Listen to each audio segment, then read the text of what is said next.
Kemudian su'aluna thumma adzabul qabri na'imuhu wajib kaba'thil hasyri. Su'aluna thumma adzabul qabri na'imuhu wajib kaba'thil hasyri. Kita harus meyakini adanya soal kubur, pertanyaan di kubur. Pertanyaan di kubur ini ada yang berbeda. Ada yang tidak meyakini adanya pertanyaan kubur, bahkan ada yang meyakini tidak adanya siksa dan nikmat di dalam kubur. Mereka adalah kaum Mu'tazilah. Tapi kita ahli sunnati wal jamaati harus meyakini adanya soal kubur, pertanyaan di dalam kubur. Kubur sini maksudnya alam barzah, bukan kubur. Biarpun orang itu tidak dikubur, maka dia akan ditanya. Sebab yang dimaksud adalah alam barzah, alam penantian antara dunia dengan akhirat. Jadi ada alam barzah. Disitulah ada pertanyaan di alam barzah. Kemudian kaum Mu'tazilah mengingkari, dan ada sebagian kaum muslimin, yakni kaum Mu'tazilah mengingkari adanya soal pertanyaan di alam kubur, di alam barzah, dan juga mengingkari akan adanya hukuman atau siksa di alam barzah. Baik, mereka waktu mengingkari ini pun juga muta'awilan, bukan mengingkari nas. Sebab kalau mengingkari nas mereka kafir. Sebab Imam Ghazali sendiri mengatakan bahwasanya Mu'tazilah bukan orang yang kafir, bukan keluar dari iman. Tetapi dalam kaidah kita memang sebab yang namanya soal kubur soal kubur itu adalah benar adanya, diisyaratkan dalam satu firman Allah Subhanahu wa taala,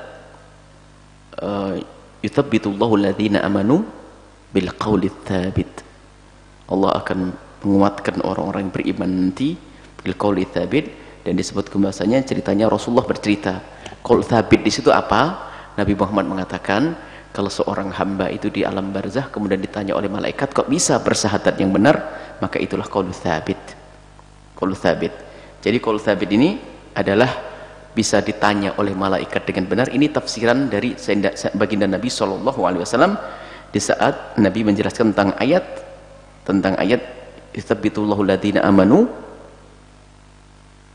bil qawli tsabiti fil hayatid dunya wa fil akhirati. Nah, ini hujjahnya ahli sunnati wal jamaati, sampai mereka sebagian dengan tegas mengatakan bahwa yang mengingkari akan adanya pertanyaan kubur itu adalah sampai derajat kafir. Tapi ini tidak semua kesepakatan ulama ahli sunnati wal jamaati. Sebab Imam Ghazali juga mengerti kalau kaum Mu'tazilah mengingkari akan siksa kubur dan pertanyaan kubur. Tapi Imam Ghazali pun ternyata juga tidak mengkafirkan kaum Mu'tazilah. Yang jelas bagi kita adalah kita harus meyakini bahwa siksa kubur, pertanyaan kubur itu adalah ada. Jadi jumhur ulama kita ahli sunnati wal jamaati, pertanyaan kubur dan siksa kubur serta nikmat kubur adalah min usulil aqidati, pokok-pokok akidah. Tapi sebagian ada mengatakan berarti kalau sudah ada khilaf kan bukan usul lagi, berarti menjadi furu'ul aqidati. Memang ada pendapat yang mengatakan itu adalah furu'ul aqidati, bukan bagian usul akidah. Sehingga jika ada yang berbeda dalam hal ini, asalkan tidak mengingkari nas tapi muta'awilan dengan menakwili, maka itu tidak dianggap sebagai kafir. Tapi jelas sudahlah, tidak usah pusing, bahwasanya kita ahli sunnati wal jamaati mengatakan bahwasanya di sana ada pertanyaan kubur. Dan itu banyak riwayat-riwayat dari Nabi SAW tentang pertanyaan kubur. Hadis riwayat Imam Bukhari dan Muslim panjang lebar tentang kalau sudah orang didudukkan, diletakkan di dalam kubur, setelah itu diratakan kuburnya, itu datang dua malaikat. Dan kalau malaikat datang, itu akan bertanya.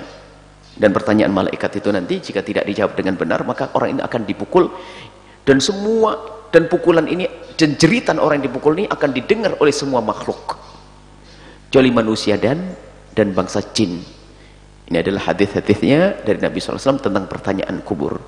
Kemudian tentang siksa kubur, ini Al-Quran yang menyebutkannya. Kalau pertanyaan kubur derajatnya adalah tidak setinggi tentang siksa di alam barzah. Sebab kalau siksa di alam barzah sangat jelas di dalam Al-Quran. Kalau ini, kesiksa di alam barzah, maka ini hampir sepakat ahli sunnati wal jamaati mengatakan yang tidak meyakini adalah kafir, karena di dalam Al-Quran disebutkan bahwasanya wahaqa bi ali fir'auna su'ul adzabi, akan diturunkan terus menerus kepada keluarga Fir'aun, ini orang-orang kafir Fir'aun dan bagundal-bagundalnya dan keluarganya yang kafir tentunya, adalah dengan siksa an-naru yu'raduna, dan api itu diberikan, disodorkan alaiha kepada keluarga Fir'aun tadi, huduwa wa asya, pagi dan sore. Ini jelas di dalam Al-Quran bahasanya ini kisah, belum kisah tentang di neraka nanti, sampai yauma taqumus saatu, sampai nanti dibangkitkan hari kiamat tersebut. Kemudian adkhilu ahla fir'auna asyaddal adzabi, masukkan ke neraka. Ini adalah termasuk dalil-dalil yang digunakan oleh para ulama untuk menjelaskan tentang adanya hukuman di dalam alam barzah dan adanya nikmat di dalam alam barzah.